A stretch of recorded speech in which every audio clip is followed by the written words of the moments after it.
I'm okay. Usually I'm pretty sad, like when Christmas comes and oh, we're live. We're live. We're talking about our Christmases. Hi, everybody. Hi. Yeah, we were talking about snow, and I'm okay if it doesn't snow here this year. Yeah, but you're in Idaho. Isn't it supposed to snow in Idaho? Yeah, but it's okay if it's a little bit of rain too. I'm okay. Mm-hmm. Yeah. Just very cold rain. Yeah. Yes. Sunday, when Scott and I were doing our show, people were reporting in, and it was 17 below zero in Minneapolis. Nope. No, no. That's not okay. Oh, Richie's here. Richie. Hello, Richie. And I'm going to let a little more build up, but so what we're going to do today is we're going to go through the 20 questions I've been asking all different kinds of psychics, and I think I have over 30 of you now in my little. Mm-hmm. And we'll go through the questions and just feel free to answer what you want and fill in and tell as many stories about being a reader or whatever it is. What is it that exactly that you do?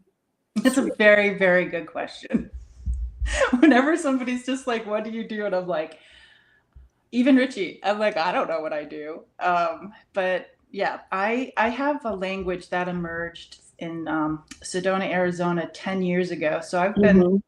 I've been working with that, and when it emerged, I have this really great community. I was already working with light work, Mm-hmm. Reiki. So I was able to go back and be like, oh my God, I have this language. And then we found out it had healing properties, you know, for the people who would come to our healing circles. So that was really lovely. So I do the light language.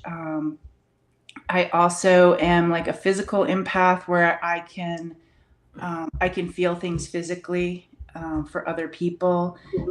Work on that. I have visions. My I went to shamanic energy medicine school with Alberto Vialdo, which Oh, was cool.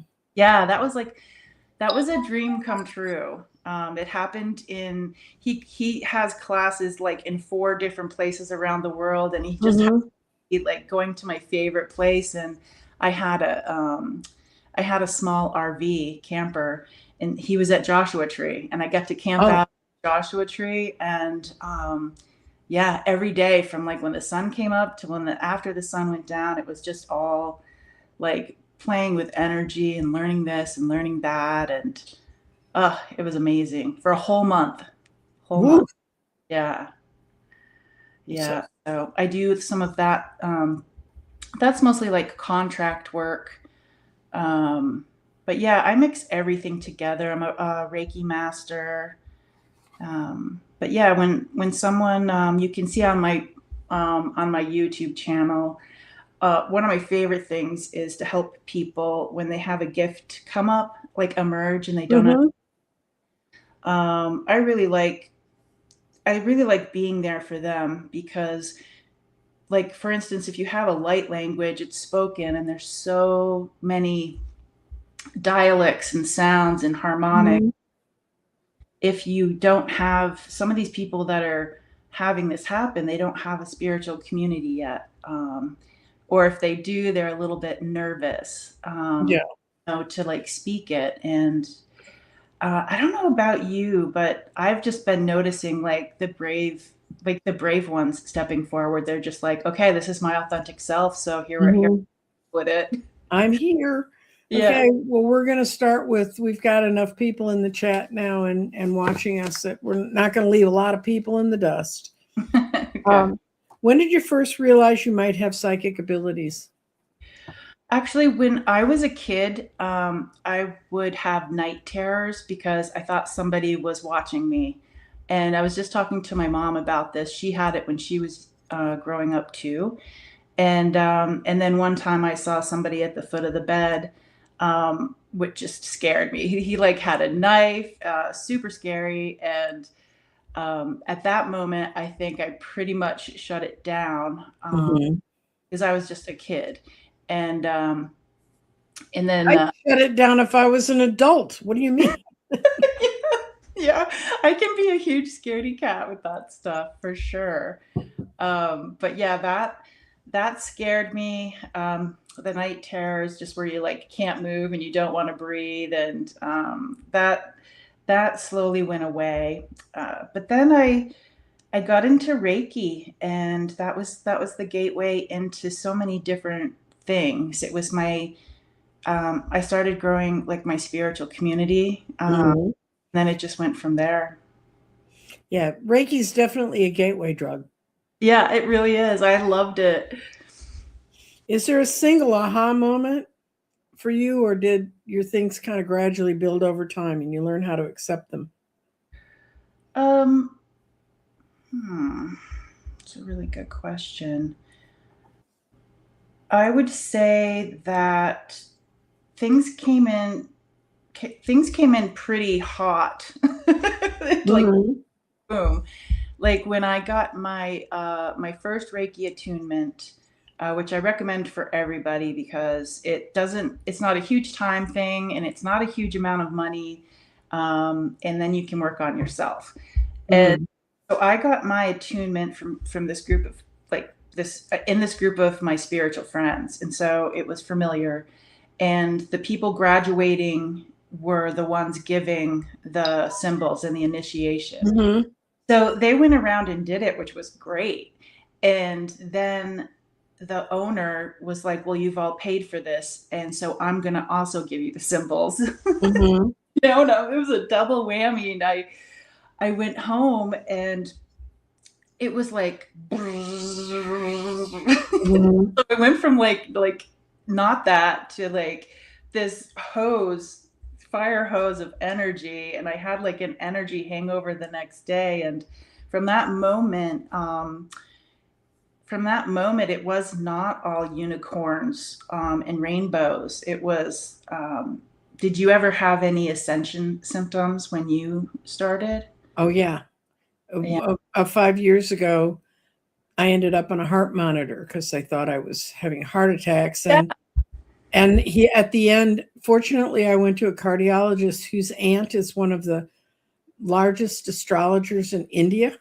Oh my goodness. And so when he found out what I did, he said, "You're not wired like we are." And he could see stuff.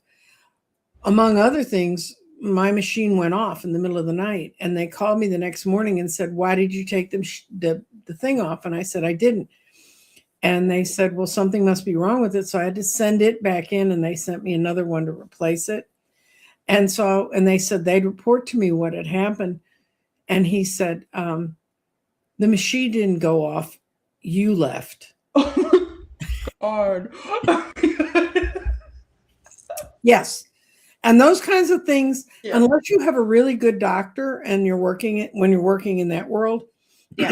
that can really mess you up because then they'll start putting you on pills and meds and things. Yeah. Yeah. So I also I ended up in an ambulance with heart issues. And, Hmm. mine was electrical, and it took a really long time for somebody to figure out what was going on. Hmm. Yeah. Um but Yeah. yeah, ascension symptoms for me were like um just feeling nauseous. And sometimes I would just be like, I'm just going to stay right here on the bathroom floor because I feel like I'm going to throw up. And then my other comfortable place was with the covers over my head. That seemed to really help sometimes. It was like things that people might not know if they haven't experienced it. Yeah, it's like you can get headaches, you can feel dizzy, you can like all of these emotions come through. And when you have somebody that you can text or call to be like, "Are you feeling this too?" And uh, Hmm. yeah, so not all unicorns and rainbows. No, No. no. Mm-mm. Okay. And you explained you had some unusual experiences as a child. Looking back on them now, how do you see them differently? I really wish that the that New York medium Teresa, yeah, Teresa Caputo. Caputo. Hmm. I really wish there were more people earlier that did that, because it was a lot of Hollywood type stuff, like the scary stuff. Mm-hmm. And looking back, I wish I had, somebody who had helped my mom, and then she could have helped me, and um, maybe foster it from that moment on. But I can also see through my life, like the people that there was always somebody off to the side that could help me, Yeah. even if I don't know it right now. Like looking back, I'm like, oh, they were in my perimeter. Mm-hmm. Just really nice to know, because going forward, I'm like, okay, there's always somebody there to help. Well, how did the people around you react when you shared your experiences? Again, super lucky. It just happened that my husband, who's very understanding and supporting, but he's not into the woo woo. Mm-hmm. He's more of like that warrior adventure spirit guy. But he was with me in Sedona when my language emerged. He was actually, I feel like if he hadn't been there, then it would have been a completely different story, because he was right there with the energy worker, working on me together as I released a past life. And Mm-hmm. I released that past life, the whole language came out, with like Mm-hmm. and stuff. So he knew, and he already knew that I was a little, a little like You're cuckoo. unique. It's called unique, sweetie. Very. And then when I went home, my mom and dad were there, so I just shared it with them right away. Um, Mm-hmm. my kiddos, while we went on this beautiful retreat. But yeah, my mom, I can see her eyes kind of glaze over, in fear. I could just see like that wall when I start talking spirit stuff. Like I can talk oracle cards with her, but she had such like, kind of scary. Like one of the most loving things that happened to her is when my great grandfather stepped out of the physical. He visited her Mm-hmm. moment, and then she got the phone call. So that's like a Mm-hmm. positive thing she holds on to. But like there's certain people I can talk to, and there's just some people that, um, you know, at least my mom like will let me talk.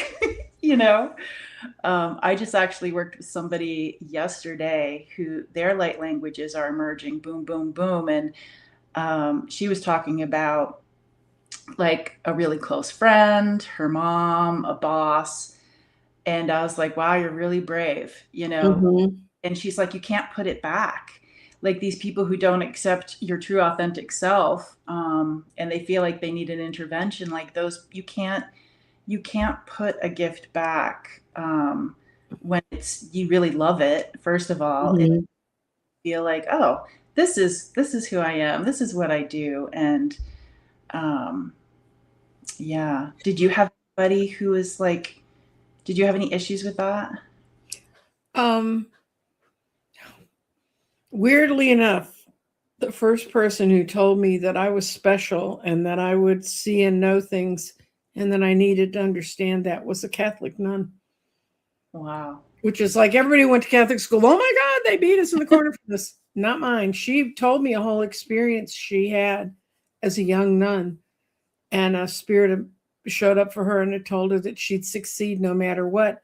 And she said, "You need to understand these exist because they're around you." Yeah. And I always had adults that understood. Now, within my family, my mom thought because I would just pull stuff out of the air and talk to people about places I'd never been. Um, anyway, um, they would, my mom would get really angry. One time she spanked me, and then the woman I'd been talking to, I told her, "I can't talk to you because my mom's going to spank me again." And that woman went in, man, she raised holy hell with my mother. Oh wow. She said she has a gift. She knew what she was talking about. She was not making it up whole cloth, or she was pulling it out of my mind, but it doesn't matter. She was not lying. She was not thinking that she didn't know what she was talking about. So my mom's experience was she could see death. And as I have experiences as I grew up where she intervened in my one friend's life and helped her bridge to her mother right before her mother died. Hmm. And no one, it was like a total accident death. It was like nobody knew that was going to happen. I was in high school, and my friend told me about it when I was 50. She said, "I'm so glad your mom took me aside and told me that." And I'm going, "My mom, what? What? Yeah. Helen was doing what?" Okay, when you began to realize you had talents, did you seek training? You said you went to Sedona and places like that. Did you do much work on your own? Okay, this is a really good thing to talk about because, um, okay, so Reiki, awesome. But when my attunement happened, my hands were cold and everybody else's hands were hot. Mm-hmm. The instructors had never seen that before, so I thought I had done something wrong. Um, Mm-hmm. and so thinking about that, I should have just known that that was my way of doing it. Mm-hmm. So sometimes classes can have that effect where maybe you feel like the way you're doing it just naturally, it's good to take a class, but maybe know that your thing is your thing too. Yeah. So when my language came out, it came with this group of people that I call tuta, which means teachers in my language, and um, they were like instructing me on how to do all of this really cool stuff in nature. And when I was working on somebody, like a bird would fly in, and because I was working on my sister one time, and I'm like, hold on, this may sound weird, but I think more birds are going to come in before we do this. And it's like Mm-hmm. the birds came in, and my sister's like, "Are you effing kidding me?" Mm-hmm. And so I was doing all that stuff, but I was also like, maybe I would like to learn from somebody in the physical too. And Mm-hmm. I went to Alberto Vialdo's school Mm-hmm. to learn like earth medicine, and I loved that experience. But I wish I had explored my thing maybe like a year or two more without any external influences, if that makes sense. No, that I'm sort of self-taught. I Yeah. was handed a deck at 12 and I could read it and understand it. And I don't know, well, obviously I know how Yeah. past life stuff, but at the time. And so all the things I did were kind of on my own. And, a book would just appear. And so I did a lot of learning on my own. But I took an astrology course from a real astrologer because Mm. ain't no way I'm going to figure that one out on my own. Um, anyway, what specific tools are most a part of your practice? Also, you've got really good questions. So the tools that I use, I am like a sticks and stones girl. I have like I'll trip over sticks and stones Mm-hmm. in my thing, but I have a lot of crystals. I have a drum. I had this really beautiful person in my life. He stepped out of the physical a couple years ago, but he would make me rattles. Okay. So, and then I have some cool things by another person from Sedona who does like shamanic tools, which would just be pretty much like something you would wear, like with Mm-hmm. a crystal of some sort. And, but then I did, after a while, I really loved having those things. And I felt like they were very loud, like take me, use me, put me under the table. And I still get that. But I also know that if I'm out and about, um, I only need me, and like what I channel was something that I learned like I don't know 8 years after that. Okay. Yeah, which is really good if something pops out while you're Yeah, you're on vacation somewhere. You've mentioned that you had mentors and teachers. What's the best advice they gave you? Hmm. Best advice they gave me.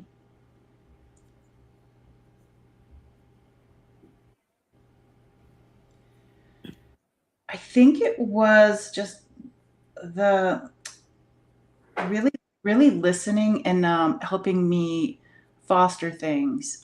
So it wasn't necessarily one thing that they said. It was just that what I really honored was they didn't tell me everything. Um, Mm-hmm.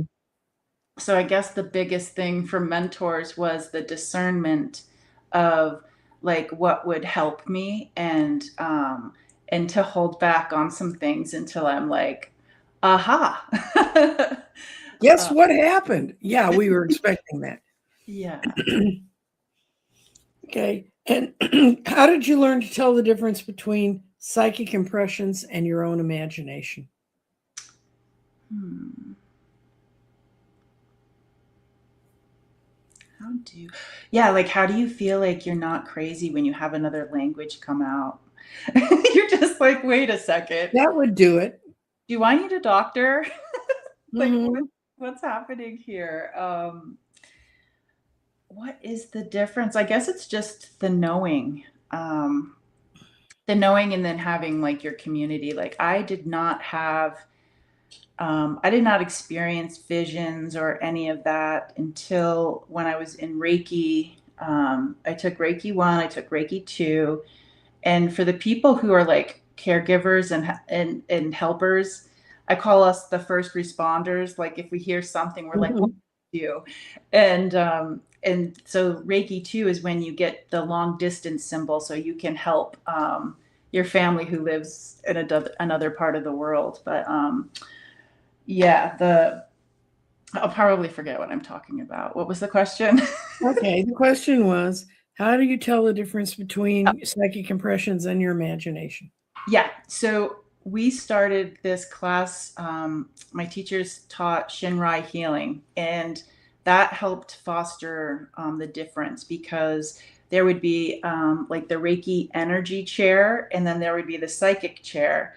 And everybody avoided the psychic chair for practice because, you know, the things you come up with like are you're just practicing in the beginning, so you're not super great at it Hmm. get anything, but I loved going to that chair because I was like, oh, if there's a possibility I can do this, I want Hmm. to share. And then people started being brave and they went into the chair and yeah, some of the stuff I got right, some of the stuff it was just like kind of funny and we all laughed together, we played together. But and then you get the validation and the feedback from Hmm. working with. That's how I saw the difference between it. Yeah, it's one of the trickier things that we live with Hmm. when we do what we do. Were there moments when you really doubted yourself? Oh my gosh, yes. I definitely have like self-esteem issues. Um, but knowing that that happens, but yeah, the having people validate really, really helped me out. And and if I like see something and I say something and they're like, "Oh my gosh, Hmm. that really helps too." So self-esteem is definitely something that is a challenge for me, and especially if you, especially okay. So like this is like the best online community. Like Hmm. I, yeah, there's so many people here that you can reach out to.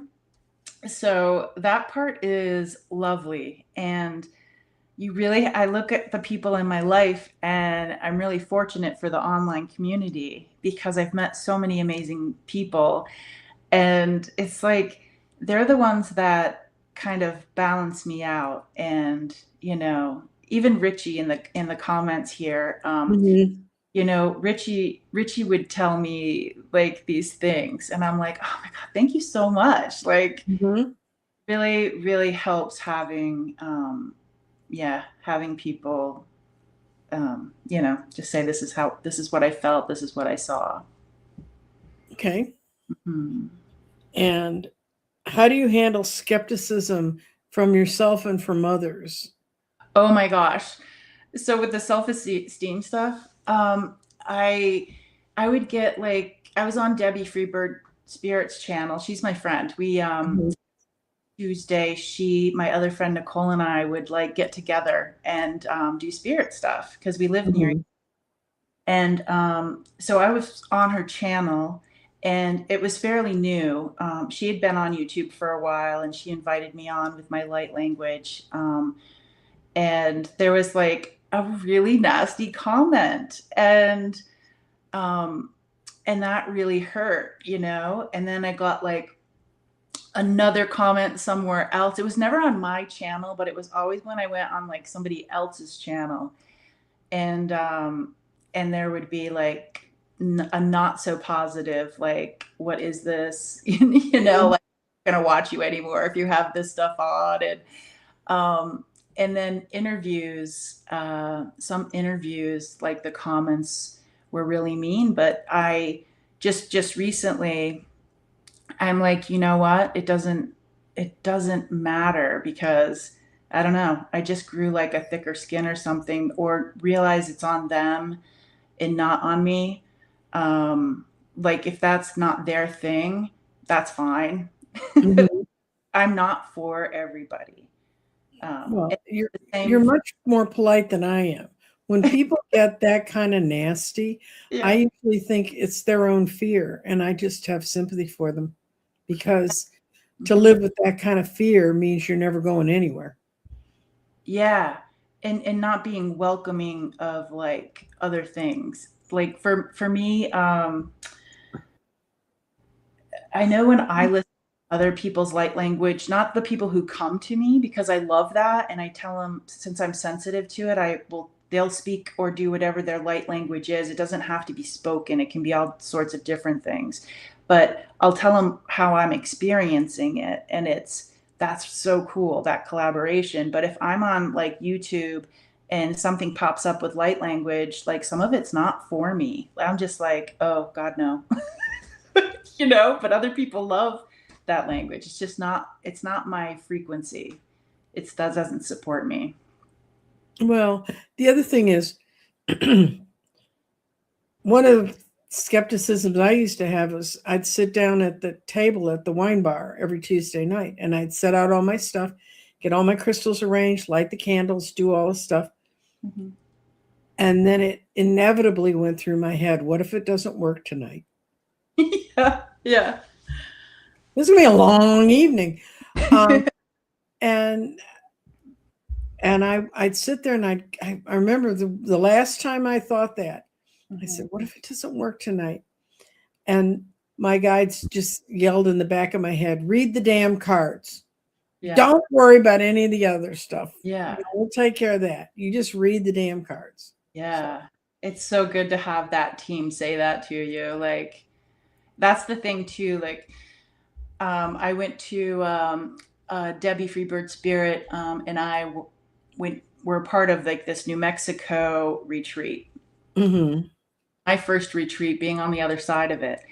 And I was just like, "Oh, how's this gonna go?" And as soon as I like got in there, like, the language came through, and I'm actually super comfortable during things. And then Mhm. I'm just like, "Uh-oh." I'm like, I wonder how that went. Um, yeah, Well, it all worked. I've met Debbie Freebird. I Yeah, met you her in, yeah, and still kind of sort of lockdown time, but I was visiting my friend in Colorado in Denver, and Sheila brought her over. They came over from where they both lived when they were living close to each other there. And Debbie, if for people who don't understand this, Debbie is the tiniest person in the world. I'm 5'4", and I'm taller than this woman. Oh, wow. And it was I did a special thing that night. Each person took a stone out of a bag I had for them. They took a crystal out and then they rolled it into a form that I had on the table. And then I interpreted where their stone fit and where what it was about. And we talked about the reason all of us were there that particular night. Now, not to say it was just any old night, but it was the day that the feds walked into Mar-a-Lago and found all the files. Oh, wow. And Sheila and Debbie were like, I'm kind of glad I'm here because if I was home, everybody wanted me to be up. And I said, this is not going to be over for a long, long time. And even at that time, I had no idea when I said long, long time, what a Mm-hmm. long, long time I meant. But it was a lot of fun. She's very interesting. Yeah, yeah, definitely one of I definitely hold that friendship dear. Yeah, she's beautiful. Have your abilities gone through weak and strong phases? Oh my God, yes. Another great question. Okay, so there's this in between time that terrible. The in between time, I'm just like, wait, what happened? How come this isn't working anymore? Am I turned off? And Mm-hmm. language comes like and emerges like boom, and it's there, and you're just like, I don't know how long this is. Why did this come through? I don't know how long this is gonna stay. And but yeah, 10 years later it's still here. But yeah, the in between times, once I realize I'm in the in between, I'm okay. But before Mm-hmm. that, I'm just irritable, super grouchy. I'm like, why isn't anything spiritual happening? And then it's like I realized that that was just the rest. It's just a resting time. Mm-hmm. Yeah, I've experienced it comes on strong, and Mm-hmm. stop talking my language, and my whole family understands. That's usually when I try to record, if it will let me record, because Mm-hmm. special frequency that's coming through. But yeah, in between time. Well, we don't expect marathon runners to run a marathon every day. Yeah, We don't even expect them to run it every week. yeah, You know, we need to be in training. We need to keep what skills we can keep up, but we're not going to do the whole big long race. yeah. You know, okay, so that's something I don't want to hear. But I just had a reading with my mentor, because when my language came out, I was in Sedona at a retreat with her name's Carissa Schumacher, and she's the one who was doing it. And then so this my whole group, my whole team Tuta stepped back when I was in Sedona with actually Richie here at Debbie's retreat that she was running. Like Tuta's just like, okay, you've graduated, we're stepping away. And I'm like, what? And yeah, that was kooky, and I totally lost my train of thought again. Okay, now we're talking about weak and strong phases. Oh yeah, I still don't remember what I was gonna say, That's but okay. I have Do you eight. have any idea what causes those shifts Which shifts? The from weak to strong or strong to weak? um, let me see. Hmm. So I want to say, so I have an idea of what I want to say, but it's like kind of further back. But what I'll say is like when you're like swimming in a lake, and Mm-hmm. you have like those warm spots and those cold spots. Mm-hmm. I know some things that can affect it for me is if I'm near like an energy imprint. Like we used to travel a lot through the whole United States with a business that I had, and we would be driving by some place, and I would just start crying, and Mm-hmm. or I'd have to like get out of the car, do a little bit of energy work because it's energy imprints of something that happened there. And it's not like Mother Nature needed it cleared. It was just time for whatever that was to kind of go through its composting. It was just like hanging Right. there. Mm-hmm. And so there's definitely spots and times where it feels stronger or weaker, but that's more environmental. Yeah. Well, that's good. It's good to know what it is. Hmm. Okay. Yeah. How do you protect your energy? Okay, so how do I protect my energy? Hmm. Water. Water helps me. And then I'm still learning. Oh, I know what I was gonna say. Okay, so I'm still learning about like how to take care of myself. That's what I was gonna say. Right. I didn't Yeah. want to hear what you were talking about with like the body and the long distance runners because my mentor, Carissa Schumacher, I just had a reading with her. Like, I have this new thing coming, and what's your insight? And she was like, okay, this is more crystalline energy coming through, and it's very clear, it's very precise. And she's like, I've never really talked about the physical body, but you need to get ready. And I'm like, I could totally understand how, with a new pitch and a new frequency coming in, that, you know, I need to act a little bit more kind.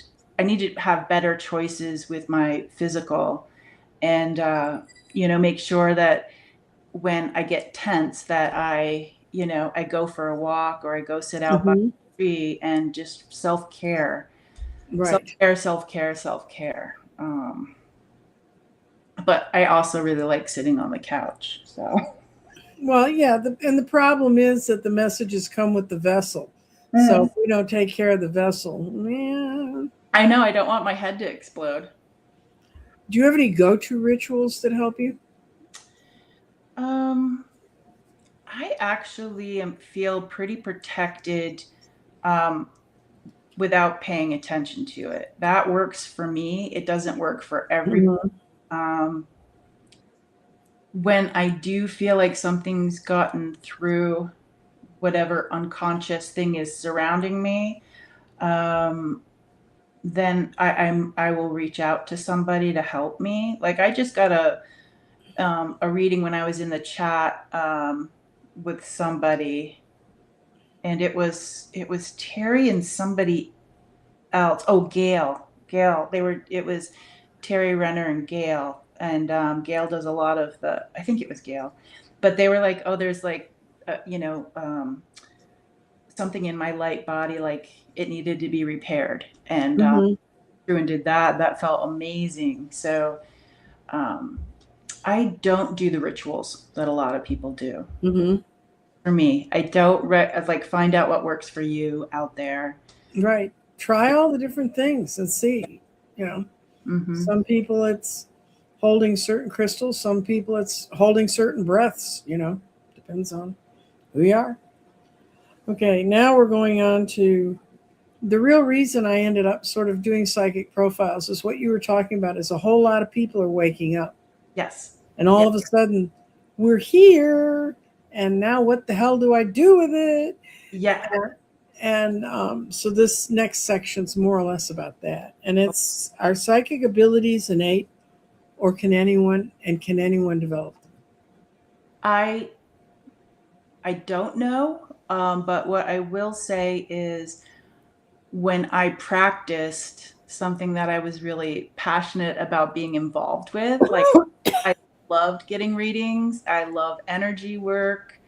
Um, that when I would practice and had like the space to be like goofy, silly, right or wrong, that really that really helped me. And I didn't have any psychic ability that I was aware of before. Mhm. But I do feel like Nancy Jean, that like I said it before, like the things that are emerging right now, like they are bypassing like the um it seems to me like they're just bypassing like the learning curve, and it's like boom, here I am. It's like, wait, where's your ascension symptoms?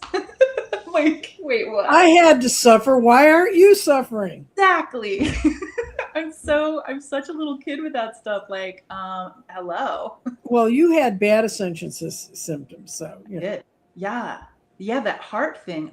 I want to ask you a question. I don't mean sure. to hurt, but when you had your heart issues, um I what didn't have heart issues. My uh, doctors didn't like the way my heart was behaving. My oh, heart was doing what it was supposed to do. oh, okay.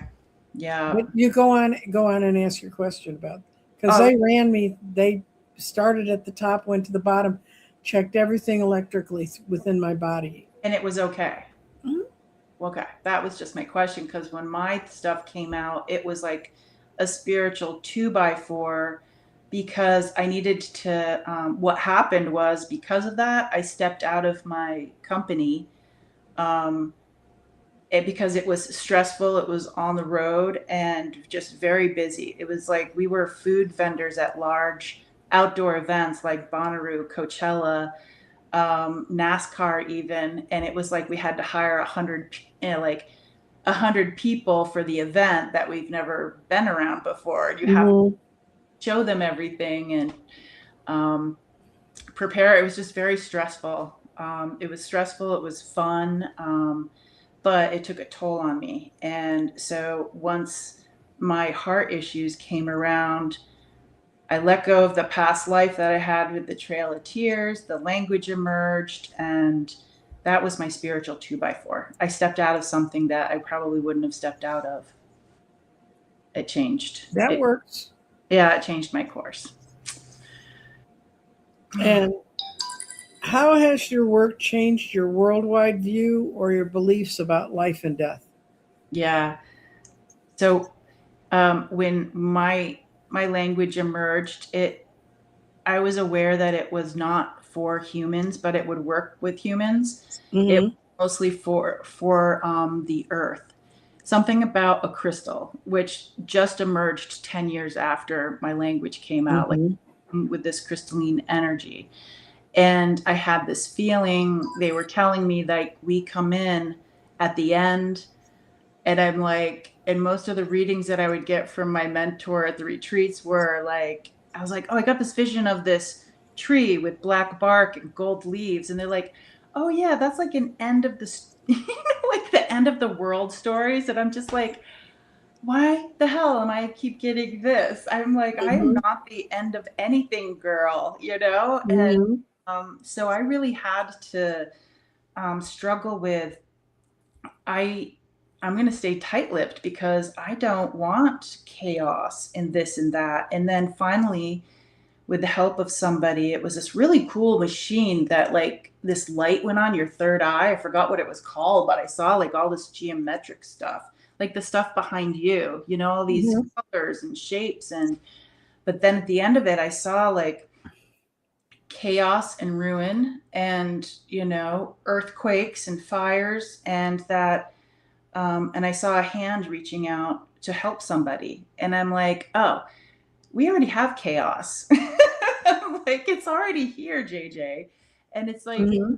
when something like the flood, the earthquakes, it's like that's when humans change the most. It's Hmm. like what a butterfly goes through to become a butterfly. It's like everything gets all screwy. And so I had to be okay with just knowing like what my part was, and I'm not super important in the whole big story. Hmm. So I just do what I can do to help, but I also look at current situations um, as something one that I don't have any control over. I do know like I surround myself with people that are interesting and supportive of what happens out there in communities. And when I look at somebody who has a different like opinion, I space out a lot because they're like blah blah blah blah, and I'm like, okay, they think I'm listening, or sometimes I will listen, and that's what they needed. And but yeah, the chaos is going to happen, and the growth is going to happen, and I'm just JJ. I can't really do anything about that except be who I am. Yeah. Yeah. And um, what's one of the most powerful readings you've ever done, and what made it so memorable? Oh. Hmm.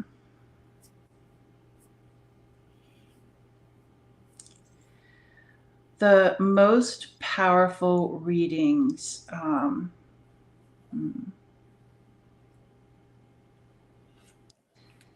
There's a couple that come to mind, but honestly, I used to do a lot of one-on-one where they were physically in my healing room. And those were very strong and really powerful. Mm-hmm.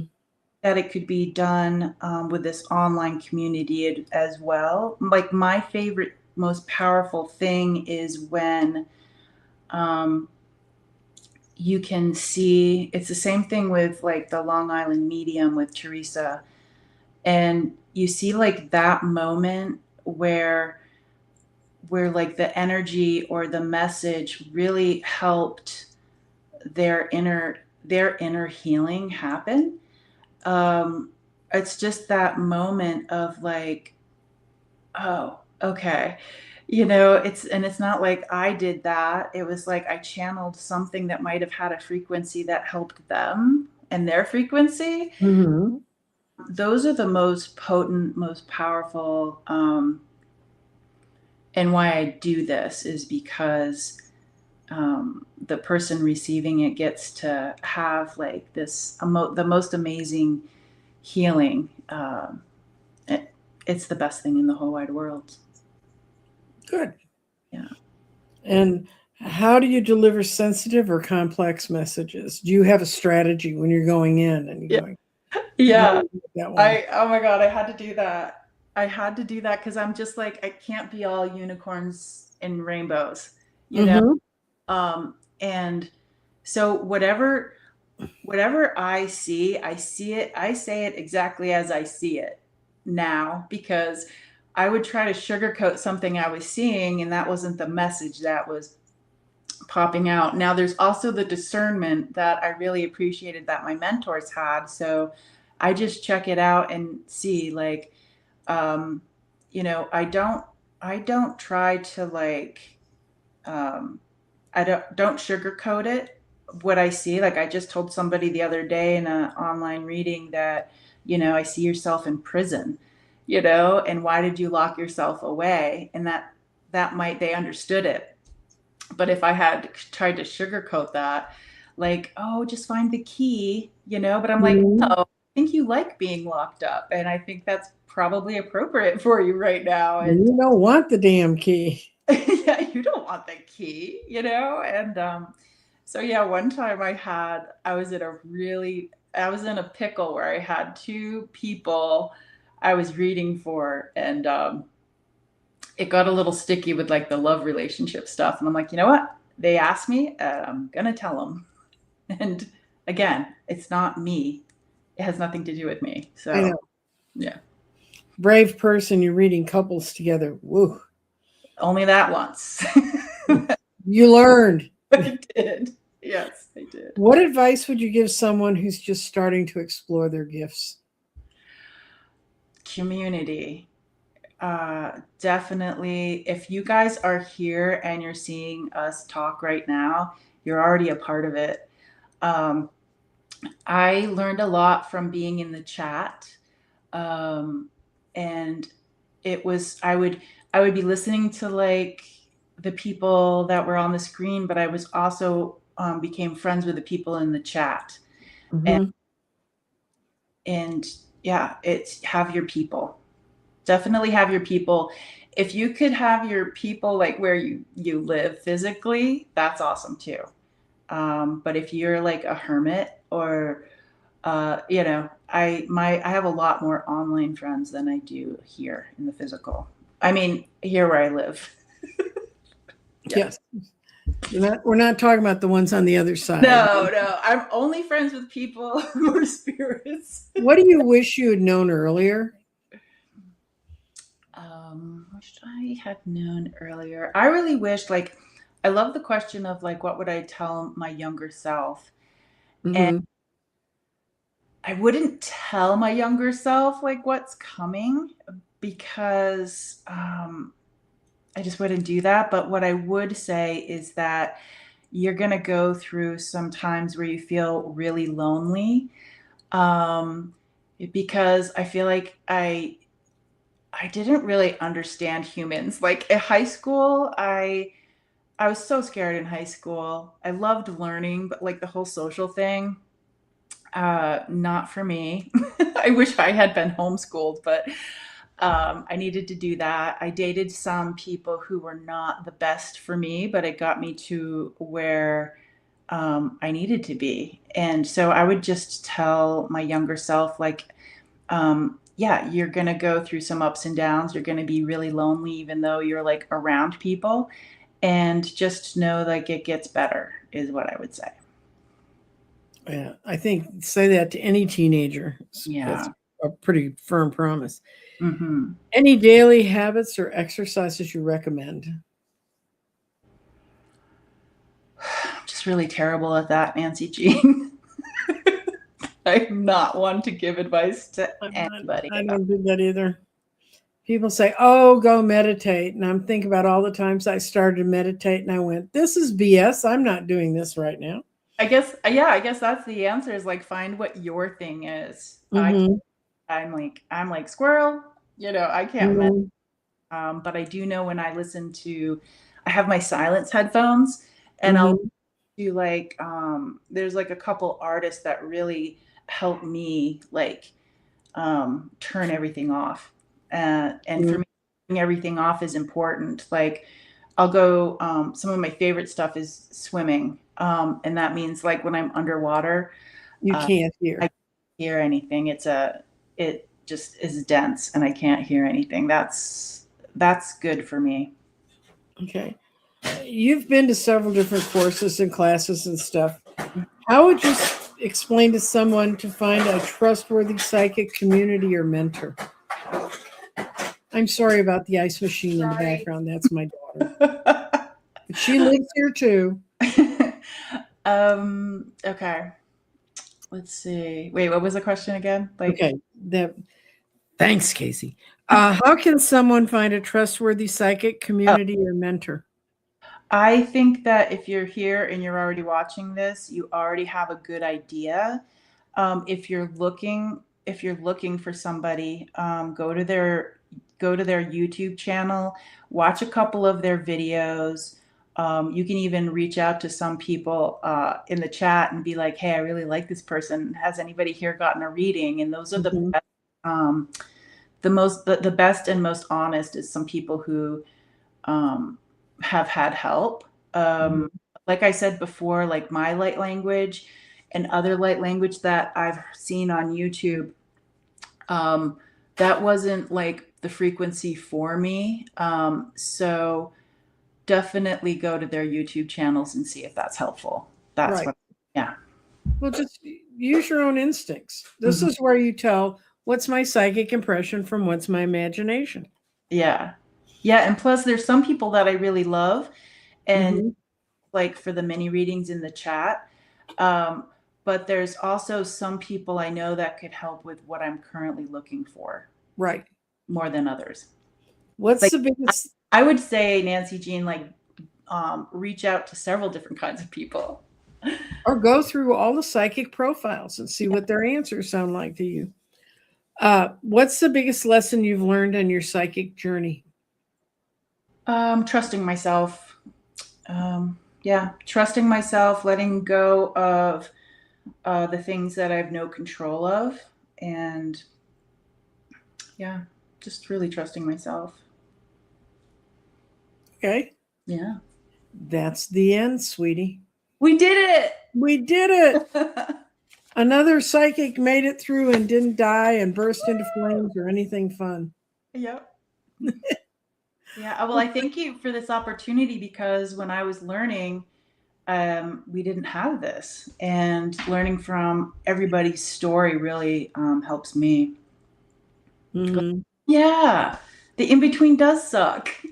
Well, and that's what I learned is a lot of these questions came from questions people asked me. Yeah.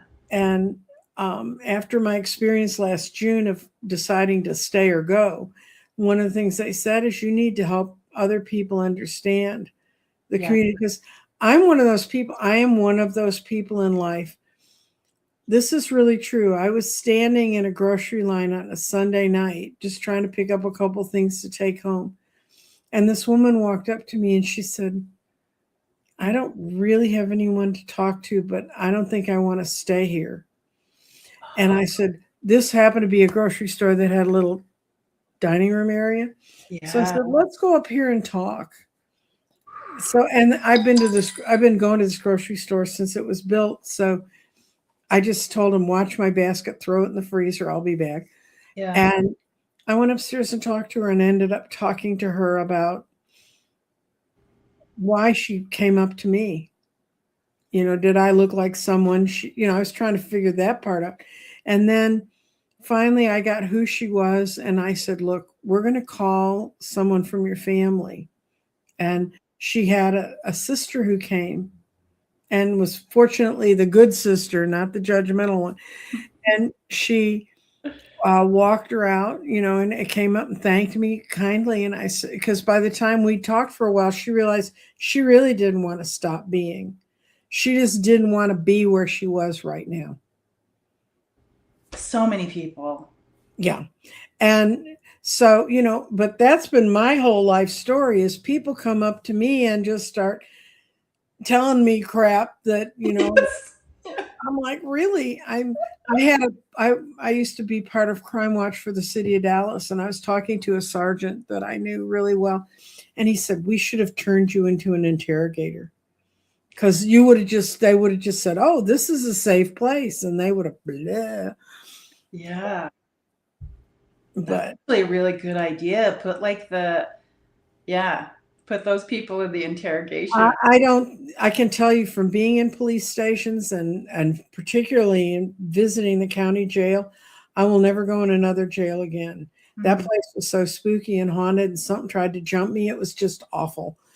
It was Wow. just no, I mean, I was working on a grand jury at the time, and it was the last day of grand jury, so they're going to give us a big tour, and they had opened a new section. It was parts of it were really cool, but the part where I got jumped wasn't.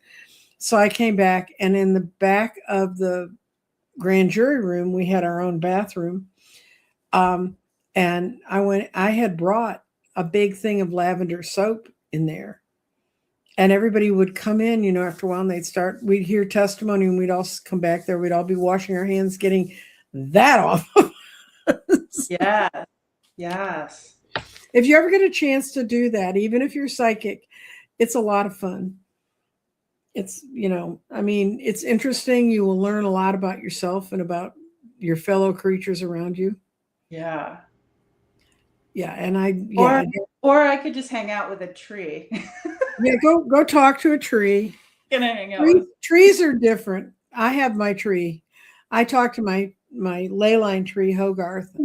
By Hmm. the way, we are coming up on solstice, and he told me this is going to be an interesting solstice.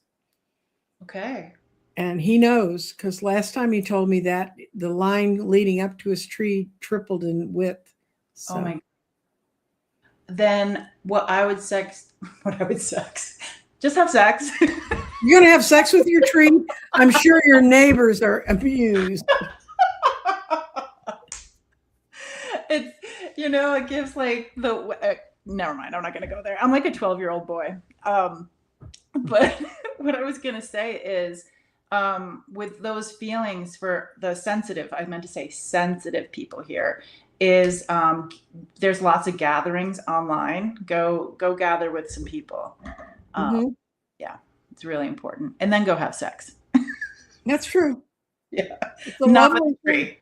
Don't pass it up every chance you get at it. Anyway, JJ, we got to get out of here. We gotta get out of here. YouTube's going to take us down without showing the tarot cards with titties on them. This is gonna get really goofy. Yes, Really. well, it's already gotten there. And saying goodbye to everybody, and thank you all for coming. And I will see you tomorrow at 1. I have another psychic coming up. I'll post it so you can see who it is later. Bye. Bye. Thank you.